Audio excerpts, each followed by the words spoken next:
All right. Well, good evening, everyone. How's everyone doing tonight? Good, good. Glad to have you all up here. It's nice and warm in here. You know, we were really wanting fall to start, and it started quick, didn't it? So, but I'm not complaining. I'm glad that cool weather's here. So thank you all for joining us for our October Meet the Astronomer. Just a couple of announcements here. First of all, especially if you're brand new and you're not familiar with the events that we do, go to our website and click on our events link, and that'll take you to our ticketing page. And there's a little blue button at the top of that that says follow. And if you click on that follow button, whenever we get a new event posted, you will get a notification for that, okay?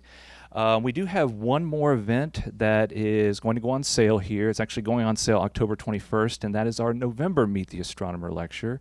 And that'll be our last one of the year. We shut down in early December, and then we reopen in March. But we're going to be working on our 2025 calendar here pretty soon, and we'll start getting events posted on Eventbrite. And again, you'll get notifications when we get those posted.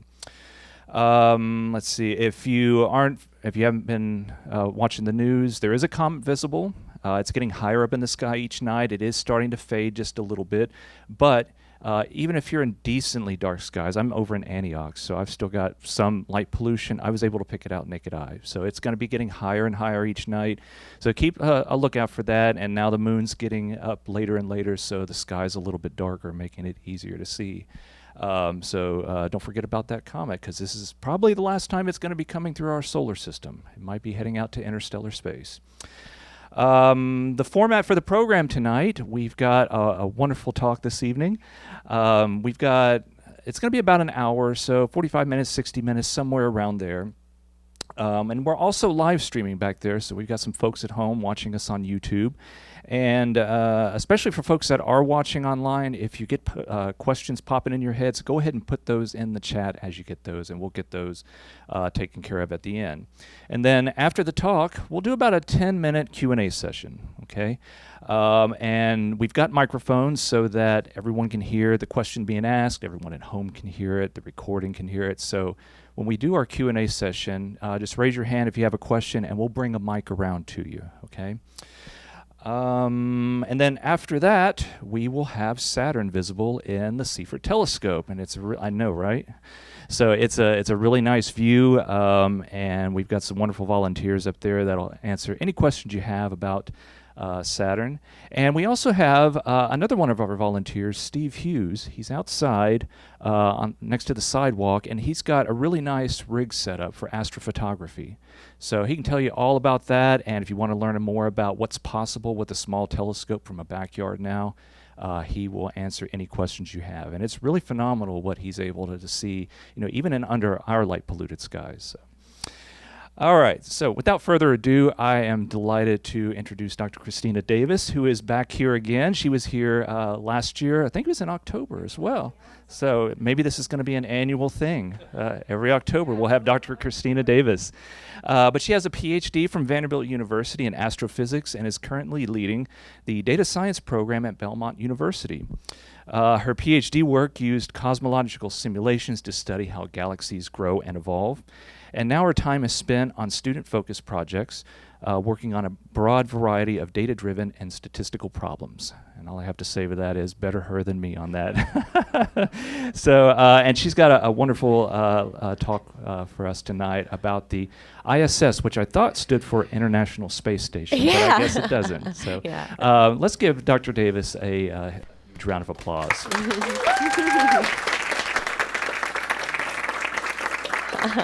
All right. Thanks, y'all. So hopefully everybody can hear me. Great. So yeah, as Billy said, my personal research was mostly focused on galaxies and simulations and kind of the more computer science side of things. This is not my research. This is something that I love, that I think is interesting, and it's something that's kind of been parallel my whole life. The conception was about the same time that I was born, and it's about to kind of come to a close soon. So I think that there's a lot of exciting things to talk about with this, but please, if you know more than me, you can speak up and correct me, that's okay. But I tend to be all right with science, but dates and history can get a little bit fuzzy on me. But regardless, there's been a lot in the news lately with respect to two astronauts who are stranded in space on the International Space Station. So I figured that I would use this opportunity to not just talk about that one highlight, but also to talk about just the ISS as a whole and kind of give it its tribute that I think that it deserves. So I was being a little cute with the title, with indefinitely stuck in space, maybe a little bit dramatic, since I think that there is a definite end point for these astronauts coming soon, so we'll talk about that.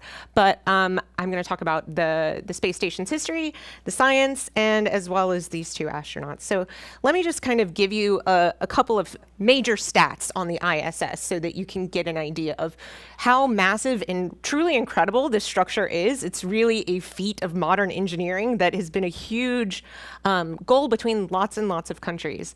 So this is approximately the size. This is if NASA had a football field. So it would be approximately that size, and it would weigh almost 1 million pounds. It was launched in 1998, and it took a few years to piecemeal it together. I'll show you a couple of like GIFs and moving images of how it was assembled. But it took about a decade to really come to the version that it is now. Over the time that it's been up, it's housed 279 total people, and they all came from 22 different countries. So it truly is an international collaboration here. And one of the coolest things, I think, is that humans have continuously occupied space for almost 24 years now, which is insane to me that, like, for that entire duration, we've had people up there talking to us, living, doing their normal human stuff, and just doing it in space. So whenever I think of the ISS, at least growing up, I remember just seeing astronauts like flying around in this thing. And I think that I had this misconception, and maybe other people do, but I thought, man, if you're in space, you are absolutely weightless, and you must just be in super deep space, far away from Earth, where you're just not experiencing Earth's gravity. In reality, that's not really true. I mean, they are experiencing weightlessness, but it's not because they are free from Earth's gravity. That was the misconception that I had. So in reality, the ISS is quite close to our atmosphere, and our atmosphere itself is very, very thin around the Earth. So this is one of the beautiful sunrises that they get to see. They get to see 16 of these throughout the day, which, okay, lucky. But yeah, so they get to see all of these different layers, and the upper atmosphere is kind of that top part where you see these different shades of blue kind of turning into deep space.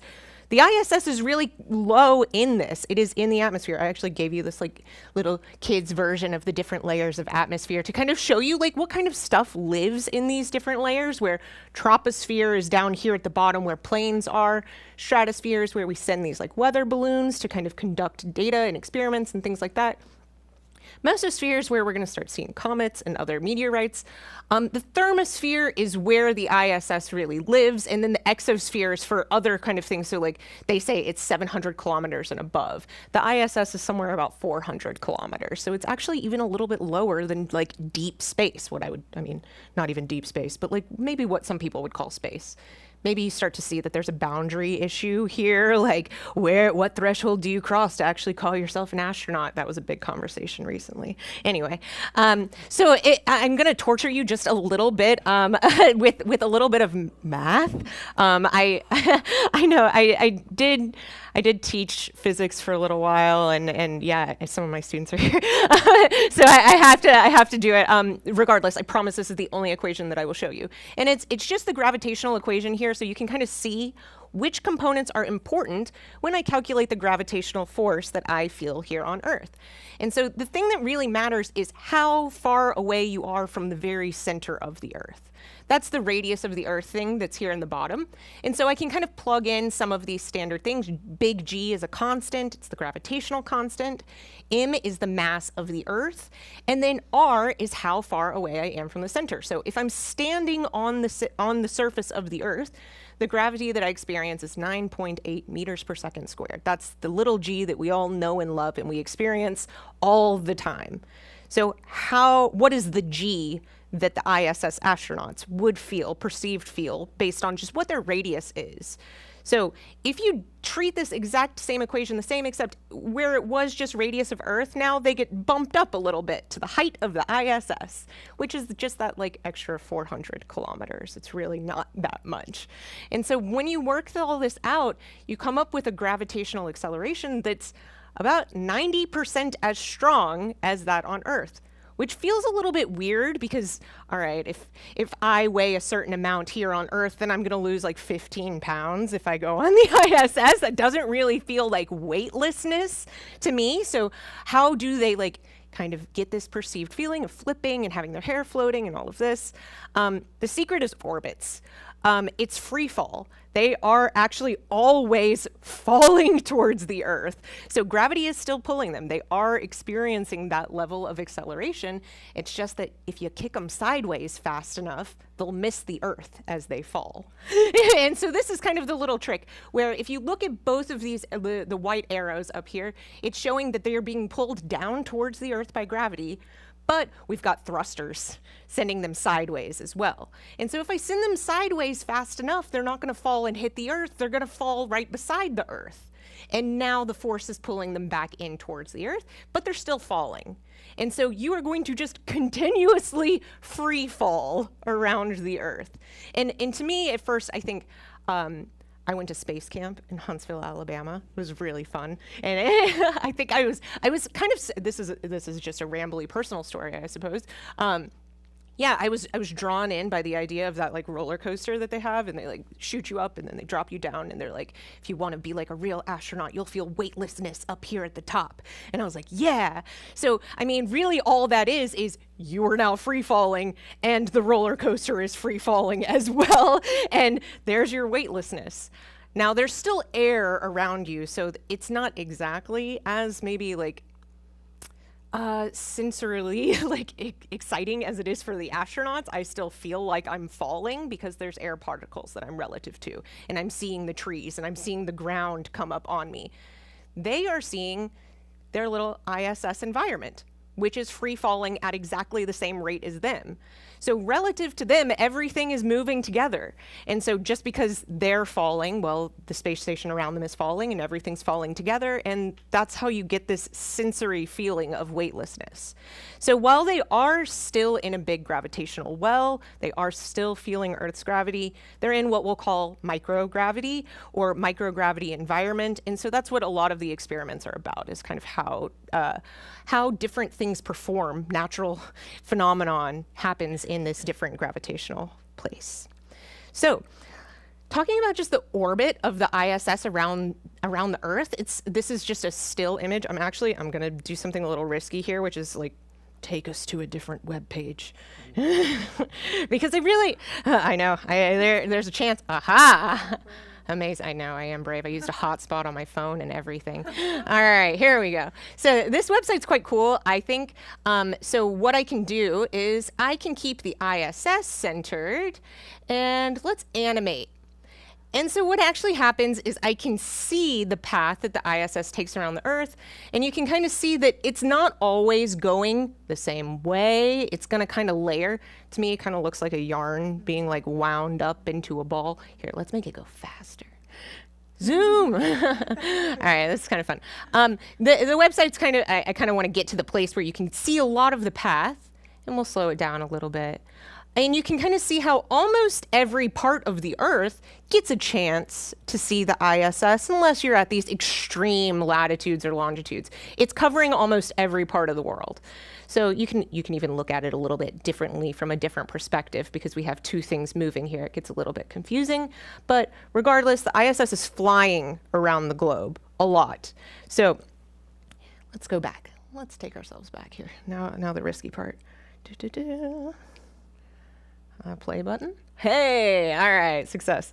All right, so let's talk about how fast the ISS actually has to move in order to accomplish this feeling of weightlessness. So this is not like true feeling. This is maybe 500 times sped up, but here's some different numbers to kind of help you conceptualize how fast this thing is going. It's going about 36,000 kilometers an hour, which is maybe 17,000 miles per hour. I mean, we're in USA, so we like those units. I kind of think of it in terms of one orbit every 90 minutes, which is insane that it can go around the whole Earth that fast. And that's how they can achieve these 16 sunsets and sunrises every day.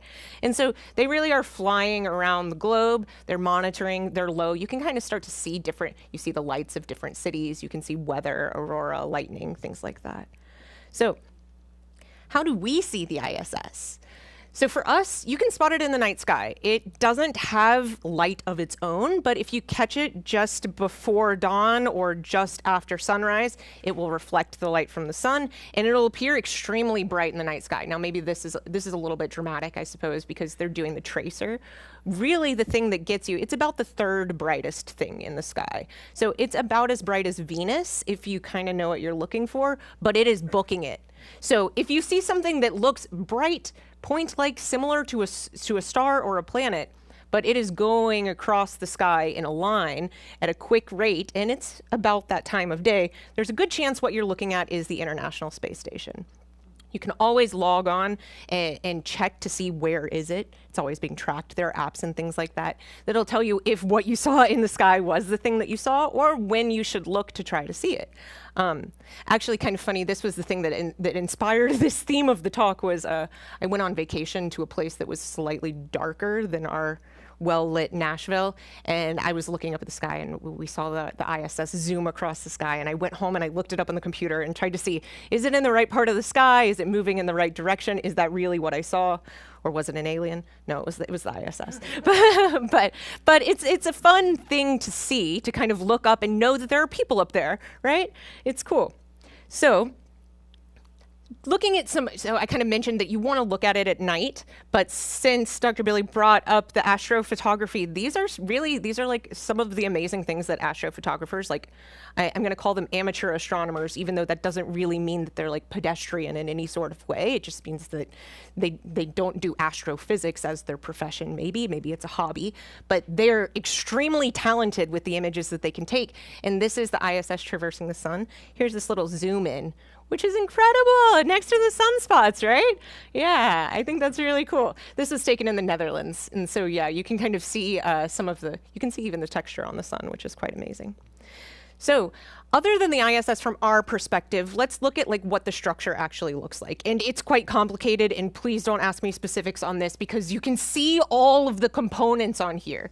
So in general, what I see when I look at this, there's some color coding that's happening up in the top left where NASA elements are blue and the Russian elements are red. And we have a couple of other major players. There's Japan, there's Canada, and there's the European Space Agency, ESA. Now, the ISS itself is kind of split two ways. One is the US orbital segment, and the other is the Russian orbital segment. And the US orbital segment really contains all of these other participants. It has Japan, it has ESA, it has Canada. And yeah, so it's split a little bit like that, but in general, the astronauts occupy a lot of the same space.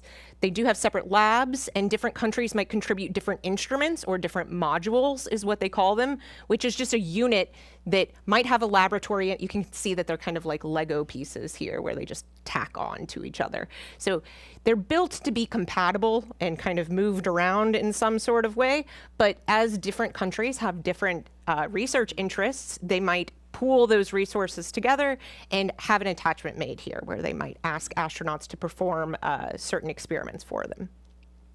So let's see. All right, I'm always nervous with moving bits. Okay, here we go. So here is like a GIF of the ISS being assembled.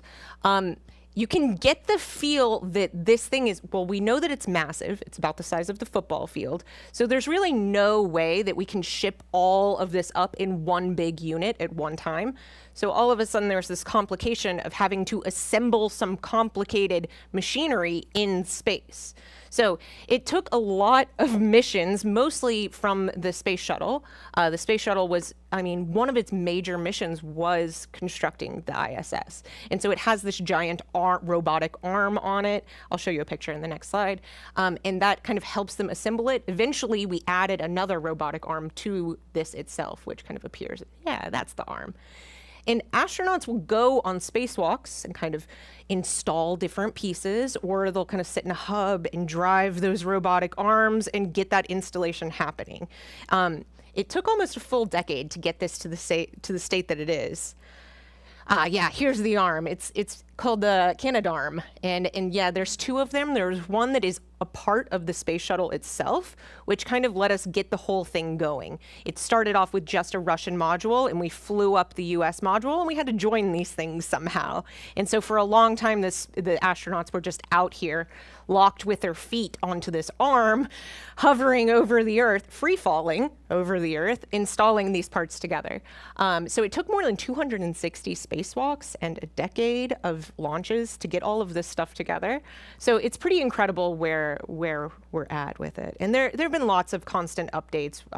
We've changed the solar panels to kind of upgrade those to get more energy, which allows us to do different experiments, or added different modules and different sensors as research has changed, which is one thing that's super exciting about having a manned space station rather than just shooting up a satellite and doing autonomous monitoring, is that if I want to change my research objective, or if I want to change the way my experiment is conducted, well, they can send me up supplies, they can send the instructions to change, and things can be modified with human intervention because they're occupying the space station.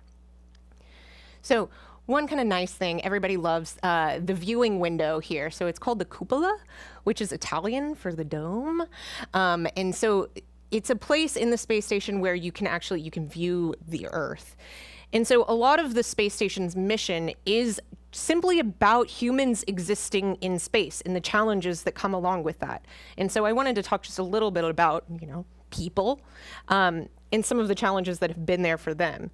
So some of these things, we needed to learn about how the human body was affected by being in space. Kind of the long-term goals of this are, if we ever want to have some sort of mission where we go to Mars or spend any substantial amount of time living in space or in another place, we need to know what the effects are going to be.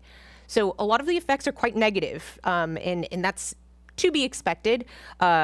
Muscle atrophy and bone loss are really serious things. And so they worry a lot about astronauts losing their strength when they're in space, especially because landing, it's quite violent.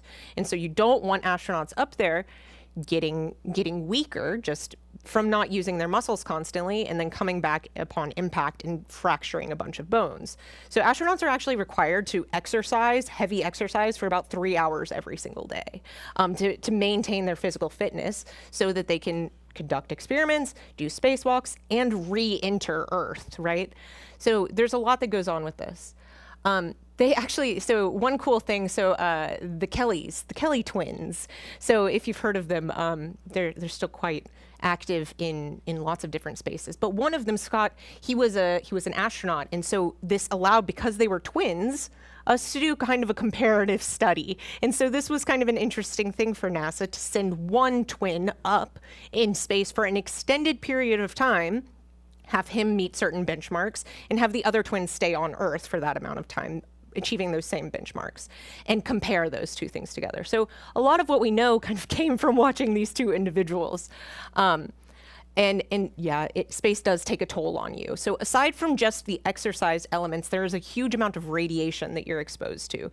We are not protected by the atmosphere of our Earth. And so the radiation on the ISS is about 5 times greater than what airline crew experience, which is not super harmful, but also they're getting small doses at a time. You don't live on an airline. So these people are living in space. They are constantly exposed to this radiation, and it could be potentially harmful. So that's one thing that we're studying. We also like to study things like how microgravity affects human-like tissues and proteins. And so there are lots of culture labs where they're trying to grow other organs in different tissues in space to kind of study how biology of different types reacts to this microgravity environment. So I want to talk just about some of the other research that happens. They do lots of cancer research, ultrasound research. Lots of biomedical type research happens up in space on the International Space Station. As you can imagine, it's a pretty unique environment. So in addition to these like physical dangers, one of the biggest dangers that they're facing is micrometeorites, which is just space debris flying through space. But I told you how fast this thing is moving. At those kinds of speeds, even a 7-gram object will feel, like a bullet, but more than a bullet. And so this 7-gram object made a 15-centimeter crater, and they cut it out of the side of the ISS to kind of like show you how dramatic this is. So they have people in mission control like constantly scanning for space debris, and they don't know exactly where it is. So sometimes they'll tell them like, we need you to hunker down, and they'll all get in their little escape modules and wait and see what happens. Now, there hasn't been anything massively dramatic happen. They do prepare for most of these things. So the ISS itself is shielded with layers of aluminum and Kevlar to kind of protect against these sorts of micrometeorites. So some of the people who have spent an enormous amount of time in space, NASA actually honors them with their space records. So these are the people, the NASA astronauts, I suppose. They didn't include all of the other people in their stats, so I guess it's possible that other people have spent just as much time. But from our side of the woods, Peggy has spent 675 days in space total. Scott Kelly's on here. He was one of our twins from the twin study. He spent 520 days, and the longest continuous duration was just over a year, which is crazy. Like a year of eating like powdered food, right? And like not having a shower. You like sleep in a sleeping bag. It's bizarre. But anyway, it's been great to study how humans can adjust to these types of environments. So aside from just people in space, there are other things that we have the opportunity to do. So there are lots of space missions. Obviously, it is a laboratory made for space. So some of the things that we can do, it is constantly monitoring Earth. And so a lot of the things that we do are Earth scanning. We check for weather patterns. This in particular is looking for gravity waves. So not gravitational waves from outer space, but gravity waves from the Earth and the pressure elements inside. But we also have people watching water and, for instance, hurricanes, weather systems, challenges to farmland, drought, major changes in geography. All of these things can be measured from the ISS and then reported back down to Earth. So it actually provides like a big insight for us. As well as just other basic physics things. Everything is a little bit different in space, even candles. So if you have a flame in space, it doesn't grow tall like this because it's not buoyant in the air. Instead, it just kind of clusters on itself. And because it's not buoyant in the air, it's not mixing with the oxygen, and so we don't get this like nice orange flame. Instead, it just stays as this little blue ball. So again, everything's a little bit different, and so almost everything is worth studying to some degree. But in general, fluids and fluid dynamics are quite different in space. We can mix things together more efficiently than we can mix things together on Earth. So a lot of chemistry and propulsion and emission studies is done in space. I mean, it also makes sense because we're interested in propulsion. So it's a good place to test those kinds of things.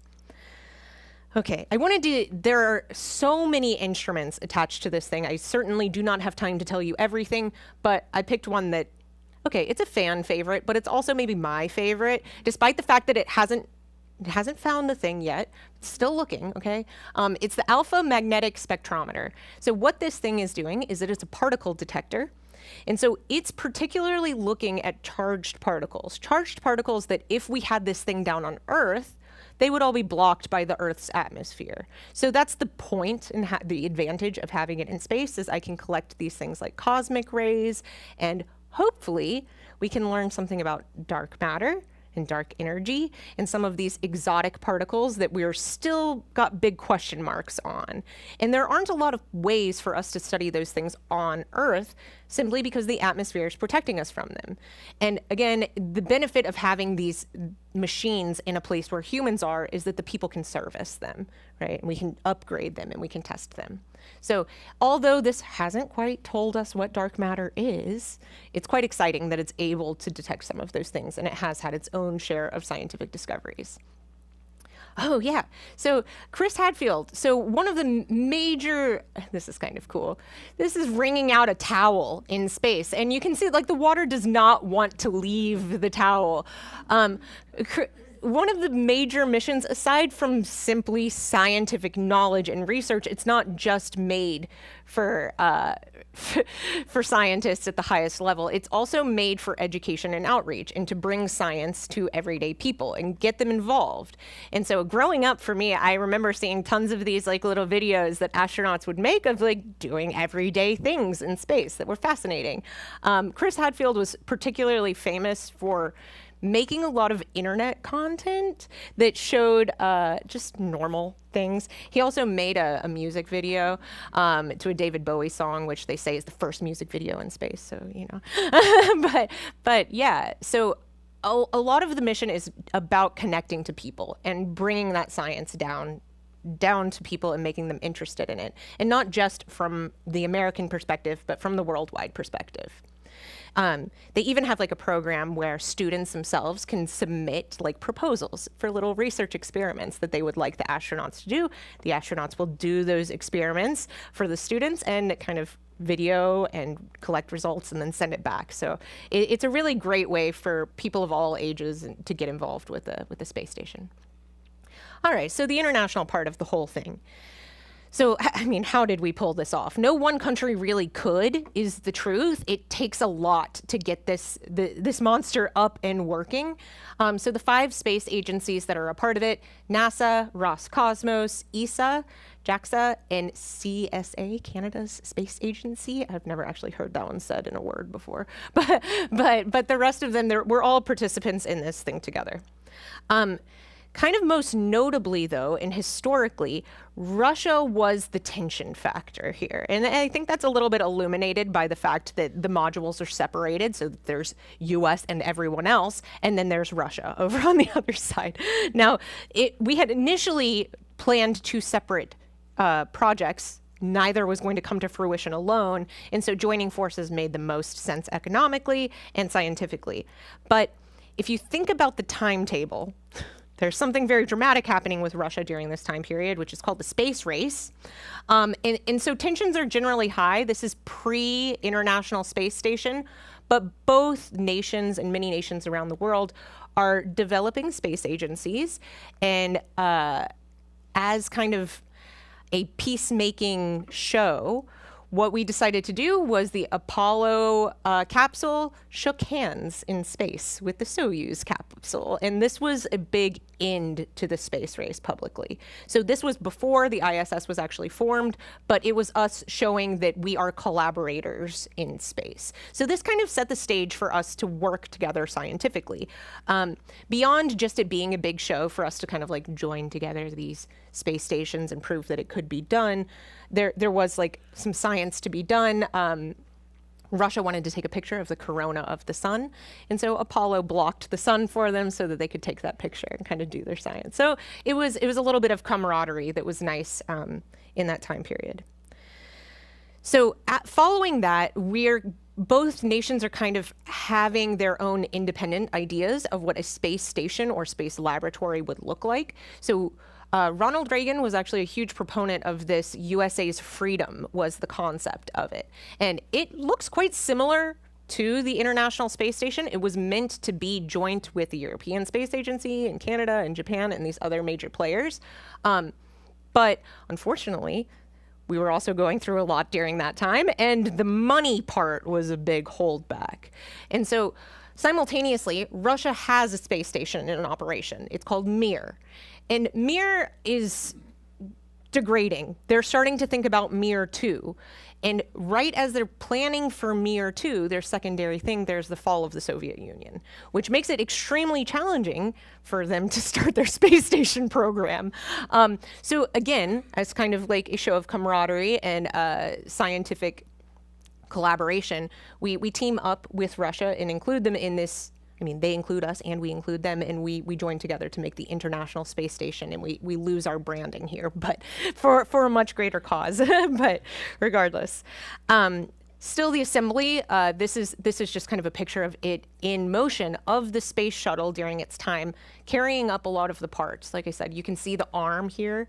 That's the Canadarm. That's the first one that kind of helped in the assembly of this huge structure. All right, so that's how we got to where we are. So now let's talk about the two astronauts, modern times.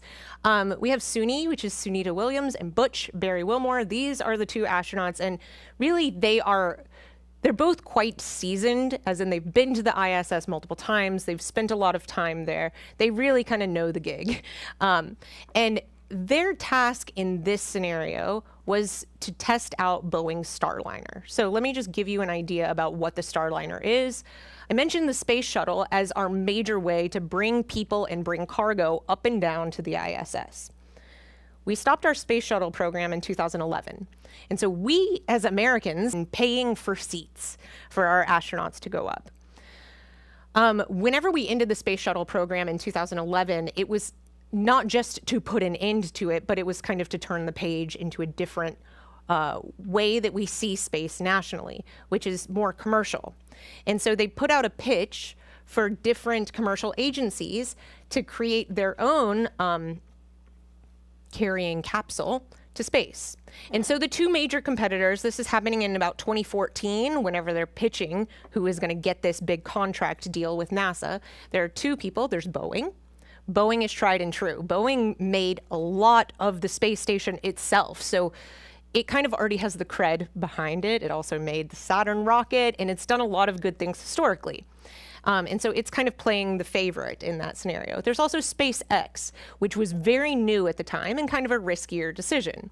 So NASA is trying to choose between these two people, and instead of just choosing one, they kind of take the capitalistic approach, and they say, I'm going to give most of the money to Boeing, and I'm going to give some of the money to SpaceX, because then if something goes wrong with one or the other, I've got an independent solution to the problem. So I won't kind of ever get stuck in, wow, I put all my eggs in one basket sort of thing.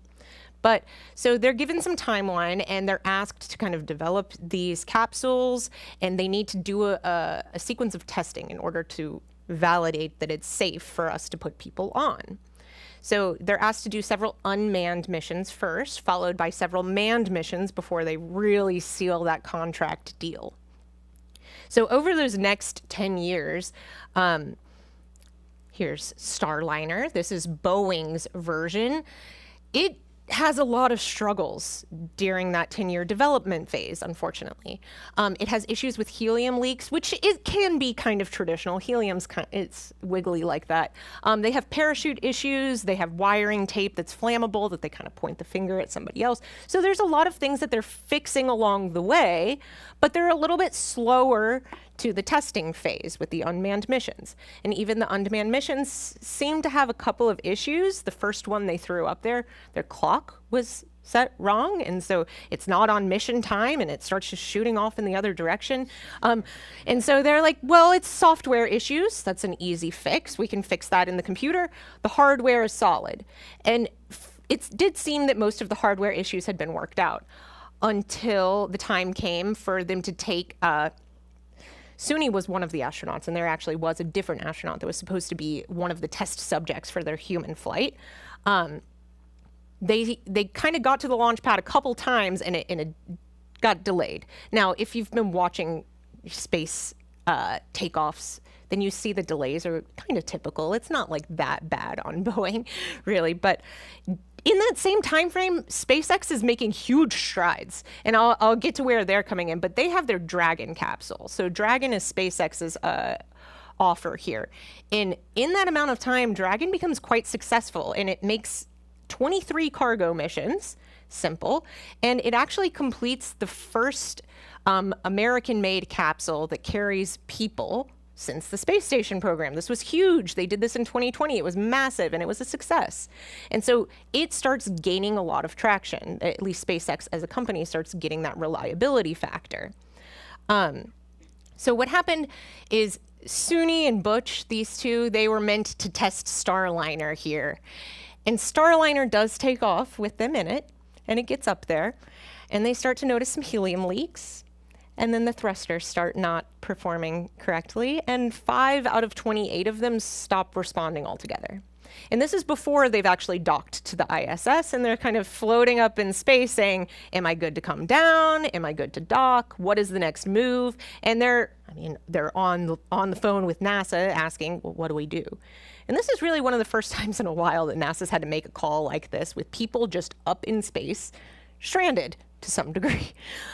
So they say, all right, we're going to risk it. Go ahead, try to dock, and we'll work some of this out. So they do, and they do successfully dock. And at this point, they are comfortably on the space station, as comfortable as they have been in the past, I'll say. But this is their ride home. And they don't really want to get in that ride home. So the helium issues, a lot of these things can be worked out in space. So they have this capsule here. Boeing has kind of a twin capsule on the ground. So their engineers are working tirelessly to try to reproduce the same error that they had up here so that they can communicate the fix to them. They give them some time to do this. Some weeks go by. USA Today starts telling you about these astronauts stranded in space and there's no safety. And this is when they're indefinitely up there because, well, Starliner is occupying the parking spot where they need a module to get home.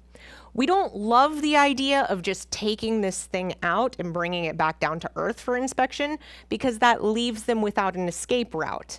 So we would really love it because at this point, if something dramatic does, like a micrometeorite or something is coming for the ISS, like they're going to get on Starliner and like just risk it, right? But we would rather not. We would rather kind of work out a lot of these thruster issues in particular. Unfortunately, the time passes and enough time goes by to where NASA says, sorry, Boeing, you're not it on this road. And so they send it back, and they have dedicated a rescue mission where Dragon is going to go up, and it has gone up at this point. It took off at the end of September, and they got up there. They went up with 2 empty seats so that these 2 astronauts can hop back on. Now, it doesn't make sense to just get them and bring them back. They're up there working right now, and that costs a lot of money. So we're going to leave them up there until February doing their jobs and then bring them back. So what should have been an 8-day mission has now turned into an 8-month mission unexpectedly for them. I mean, I get like cabin fever when it like rains during the afternoon. So like I can't quite put myself in that position, but I'm sure they feel more comfortable now that they know there is a route home. But regardless, I'll give you just a little bit of idea about how luxurious this thing really is, though. It's kind of cool. So Soyuz, this is what they were flying up in. So this is Russian's space capsule, and it's been great. We've been paying to ride in this thing for a long time now, and it seats 3. You need to be really snug in there. But one thing that I didn't fully appreciate about how snug you need to be is because the impact is so hard that your insides might like move around unless you strap them down really tightly, which is horrific to me. But this is Dragon. And they've got like, it's like the Teslas, right? Where you have like the iPads in front, and they've got these like sleek, so like every capsule comes with its suit that like goes with that capsule. So like they've got the nice outfits and everything. So Dragon's actually performing quite well at this point. Starliner, they've got some bugs to work out, but they are on a very short timeline because we are planning not to have the ISS forever. So and actually it's going to be decommissioned quite soon. Regardless, Suni gave a live chat yesterday. This was her yesterday saying, I'm all good and I'm happy. And she was, she's talking about how she's spending her evenings journaling and looking out the cupola window and things like that. So just to let you know, they are okay. They're okay up there. So I'm going to talk about the last thing here, which is the decommissioning of the ISS. So it's been up there for a long time now. I'm almost about my whole life. It gives you a general idea of how long it's been there. And it's really outlived a lot of its initial goals. Now, because it's so modular, we don't have to trash everything on it, but some of the more important aspects, like the life support systems, they could use replacing. And so we plan to decommission. Russia's actually, they've been a little bit over it for a little bit of time. They're ready for their next gig. But they've agreed to kind of stay on contract with us, and we've agreed to stay there until 2030, whenever we plan to take it down, deorbit it. Deorbiting is kind of a weird thing, because what that really means is you shoot it up into space and then just let it fall into the ocean. We actually are going to let Dragon help clean it up a little bit to make sure that it doesn't cause any damage. And where do all space junk go? It's kind of weird. I didn't really know this. It goes into the ocean, into this place called Point Nemo, which is like south of New Zealand. And it's just a very remote place. It's a safe place to splash down, and we can go find it later, I suppose, is part of the idea here. But it's away from humans. That's the goal. So it's a little bit of a sad ending here, but I don't want to leave it here, because it's not like it's the end of humans in space. This is not an end for us as a nation or an end for the world. Instead, we are just, again, turning the page a little bit. We're kind of tossing the ball back into the court of other corporations to kind of let their imaginations run. This is an artist's conception of what could be. Now, if you Google, like, I saw several different names of organizations and space agencies that are kind of competing for the idea to take on some of these labs in different parts of the old ISS and integrate them into their new ideas. And a lot of them are really exotic, wacky, futuristic, really cool looking and stuff. But we do still intend to have a laboratory up in space that is an international place. It's also a docking place for safety of other future missions. So it is in our long-term plans. We're just not sure what shape it's going to be yet or what the major goals are. Something else that's a little bit interesting when we think about what's different about this iteration than the last is how tourism is also kind of playing a role in the commercialization of space, and that we're probably going to have more than just the cupola window. We'll have several windows, and people will be able to pay to go up, even if you're not just an astronaut. Now, I mean, I won't, but some people will. But regardless, it's kind of a different look for how things are going to go in the future. So regardless, this was my little tribute to the ISS. So thank you so much for listening. I'll take some questions if you have them. I'll do my best.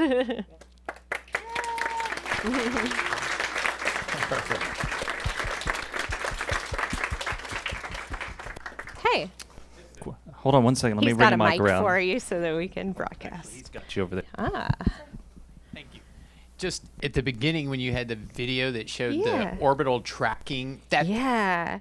avoids the polar north and polar, like the Arctic and Antarctic. Oh, is it because so- of the magnetic poles, or is it just an illusion with the way this is So done? it does avoid the poles. So there is, there are some areas that are not observed. Why? Excellent question. I'm going to be throwing a lot of those back at you. I don't know. I think that's an excellent question. I'm going to look out into the audience and look for anybody else who's just like, yeah. Yeah, it might just be yes. So I'm not sure. I thank you though. I'll have to do a little Google search on that. Who else? So when it was being assembled, Yeah. was it moving 17,000 miles per hour? Yes. It really, that's the crazy thing about the orbit, is that if it's not moving sideways, it's coming back down towards us. And so it does have all that lateral motion. Now, it's this kind of weird mind thing where they're not really experiencing like they've got the wind in their face because there's no wind. But yes, they're just moving at that same speed as the space station. So it kind of feels like they're still in the Earth is this thing that's moving. Yeah, it's a weird perspective, but it is crazy.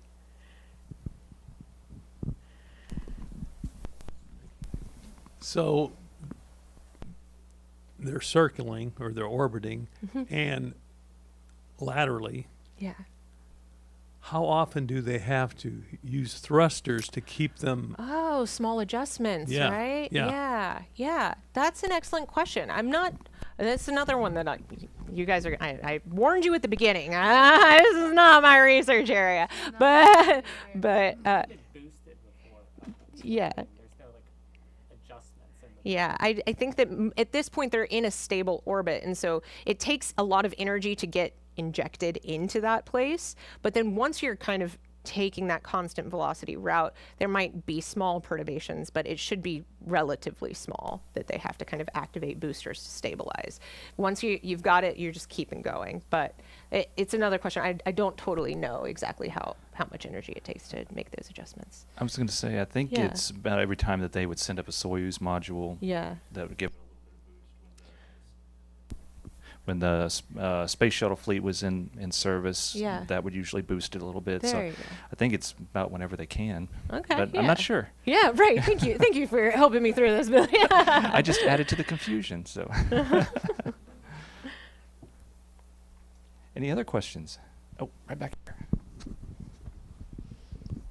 Hello. Hey. You mentioned the fluid dynamics on the space Yeah. station. I don't know if you know, I was wondering, I've been sitting here trying to think about it, why they would mix better. Is it because the Oh, yeah. little bit of less gravity, Yes. the intermolecular forces come over that? Yeah, so I think not a chemist, but in general, my first impression was that on Earth here, there's different sinking. There's buoyancy and things to kind of fight and combat. Whereas if everything's just free floating and it's in the same free fall, they'll integrate better. And so a lot of things need to be centrifuged to be kind of spun up. But it turns out that separating things is the harder task in space than mixing things. So even for instance with their water and oxygen, they need to separate that in order to get oxygen supply. We can kind of separate H and O, but the bubbles don't bubble up like they would on Earth, where I could just skim them off the top. Instead, they stay trapped and well integrated. So we have to centrifuge stuff in order to separate. So separating things is more of the task in space, where that mixing is kind of natural. They don't want to settle. So I think that that's most of it. However, there could be some extra chemical things that I'm not sure about, but yeah. Yeah. I've been intrigued by UAP disclosure news in the Yeah. last year and a half or so. So I'm just curious if you have any interactions with the ISS or any hot takes on the issue. Off the record. I really don't, and I can't say I'm on a live stream. No, I wish that I could give you more, but I don't. I'm not gonna. Yeah, we'll come back. We'll come back to it, but yeah. Yeah, James. James. I can project. It's okay. I was just curious. I wasn't aware of the level of the atmosphere that the space station Yeah. is traveling in. I actually thought it was much, much higher. Yes. So my question is, are we locked into that level of the atmosphere, or does it have the capability to go higher? Oh, good question. And if it did, would that prevent some of the propulsion problems that they have with regard to maintaining Yeah. their sequential orbit, things along those lines? Here's another one. I'm gonna speculate. Surprise. I'm not totally sure. I had a similar impression, which I thought that it was much higher than it was, and so kind of to realize that it's in one of these low Earth orbits was a little bit surprising to me at first, I suppose. At this point, I think that it would simply be challenging to go out, one, because we have lots and lots of satellites at that higher ring area, so kind of space real estate is getting crowded up there, as well as just maintaining that radio communication, kind of the farther away you go, like the more latency that you're going to have in communication systems. So since a lot of the stuff is driven autonomously from mission control, I can imagine that that's a factor in their minds. However, I don't know. Maybe with the new iteration, we'll see people going even farther out. Not sure. That's a good thought. Yeah. Sorry.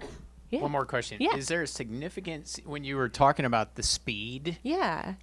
Is that kind of an optimal speed to? Yes, Or it's quite to similar maintain height and- Yeah, so there is an optimal speed in which you want to maintain orbit, which is based on how high above the Earth you are, as well as like what your mass ratio is. And so there is kind of like a nominal speed that you need to go in order to fall at that radius and maintain that radius.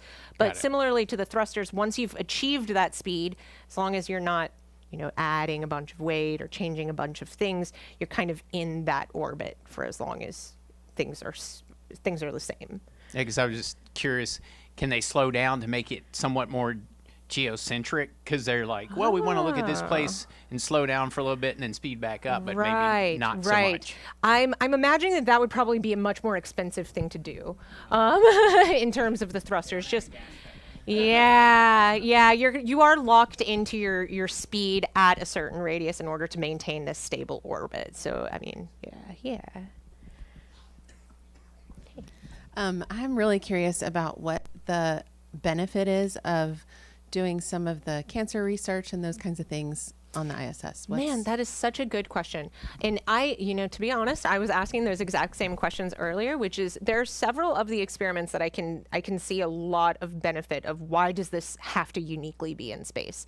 The cancer research and things like that, I'm not familiar at all with what the parameters are on that. So I'm not really sure what the benefit is being offered by doing that sort of research in space.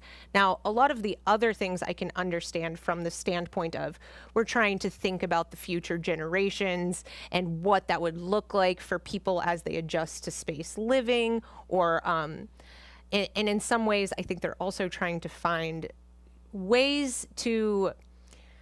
One of the things that I read was about like growing these tissues like in cultures, and some of those things are more advantageous done in a microgravity environment than they are in a full gravity environment, just for the sake of not collapsing soft tissues.